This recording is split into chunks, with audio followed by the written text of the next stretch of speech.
मध्य प्रदेश के धार जिले में एक अनोखा गांव है जो अधिकारियों के गांव से मशहूर है। पड़ियाल गांव के हर घर से एक सदस्य सरकारी नौकरी करता है। गांव की आबादी लगभग 5,500 के आसपास है। अब तक 2,000 से अधिक लोग शासकीय सेवक बन चुके हैं।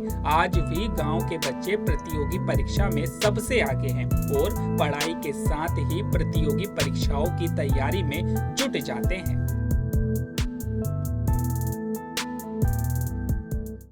यहाँ की आबादी करीब 5,500 और प्रथम श्रेणी के अधिकारी है करीब 88 और करीब 300 लोग अभी कार्यरत है, जिसमें शिक्षक, पटवारी है, डॉक्टर है, सभी विभागों की।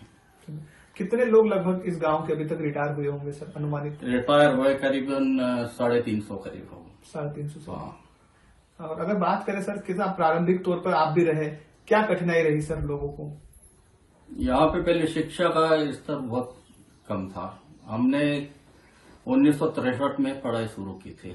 यही प्राथमिक विद्यालय था, पहले सिर्फ 5वीं तक था यहाँ पे जी। और उसके बाद फिर मिडिल स्कूल है पड़ियाल में, उसके बाद हायर सेकेंडरी वगैरह। हमने मिडिल तक यहीं पढ़ा, मिडिल तक यहीं पढ़ाई की। सर कैसे प्रेरणा मिली, लोग इतने सारे लोग नौकरी में, इस गांव का या आसपास के जो बहुत सारे गांव है जहाँ के लोग नौकरी में नहीं है? यहाँ के जो एक दूसरे को देख के, जैसे हम लोग पढ़े तो हमारे परिवार के है, गांव के सभी इससे उत्साहित हुए। हमने नौकरी लगी, पढ़ाई की तो इससे पढ़ते गए।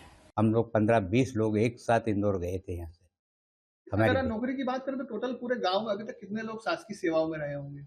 अब इतना तो कुछ ये बायोडाटा तो राठौड़ के पास पूरा है, कंप्लीट करीब करीब उसने बना रखा है। फिर भी अनुमानित अगर बात करें तो? अनुमान कितना समझो कि हाँ 1,000 के समथिंग तो हो जाएगा। हाँ। और अभी अगर बात करें तो वर्तमान में कितने लोग नौकरी में होंगे? अभी अब तो बढ़ गए हैं। बढ़ गए? हाँ बड़े हैं, अब तो बढ़ गए हैं। कैसे प्रेरणा मिली आप लोगों की शासकीय नौकरी में जाना है कि छोटा सा गांव धार से इतना दूर 150 किलोमीटर के करीब, फिर भी नौकरी में जाने की? हमारे यहाँ क्या पहले से जो पुराने हमारे सीनियर रहे उनके गाइडेंस में गरीब से गरीब व्यक्ति हम लोग भी पढ़ने जैसे इंदौर जैसे शहर में नहीं जा सकते थे, मगर एक दूसरे के सहारे हम लोग वहाँ रहे और अपनी व्यवस्था के अनुसार हम लोगों ने वहाँ पे अध्ययन किया है, मतलब, और जॉब में लगे हैं। क्या कारण रहा सर कि आपके गांव में साक्षरता का जो दर है वो बहुत ज्यादा है? अब देखो ये गांव तो अभी हम तो छोटे थे, उसके पहले से यहाँ पे एजुकेशन का महत्व पहले से था। वर्तमान 2015 से मैं यहाँ पे पदस्थ हूँ और तब से जो बच्चों की दर संख्या अच्छी रही है और बच्चों को मतलब पढ़ा रहे हैं, अच्छे से अच्छी शिक्षा देने की कोशिश कर रहे हैं। और इसी का परिणाम है कि हमारे जो छात्र छात्रा हैं, यहाँ गांव की आबादी में जितने सर्विस में लोग हैं लगभग 88 जो है प्रथम श्रेणी अधिकारी हैं और इसके अलावा भी 300 से 400 लोग जो है वो अन्य पदों पे, जैसे अन्य पदों में डॉक्टर हैं, वकील हैं, टीआई है, एसडीओपी है, एडिशनल एसपी है।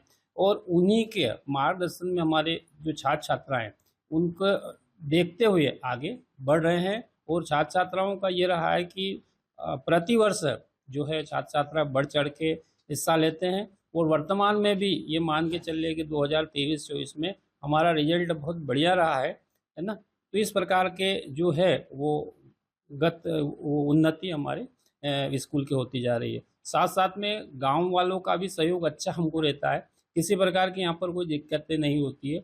गांव के लोगों के सहयोग से ही हम आगे पढ़ाने की कोशिश कर रहे हैं और वर्तमान में हमारे जो शिक्षक हैं, शिक्षक साथी भी तन मन धन से हमारे छात्राओं को अध्यापन कार्य करा रहे हैं और हम लोग सब तत्पर हैं। और मेरा ऐसा विश्वास है कि आने वाले समय में भी ये छात्र छात्राओं को हम डॉक्टर, इंजीनियर और अन्य पदों पर भेजने की पूरी कोशिश करेंगे।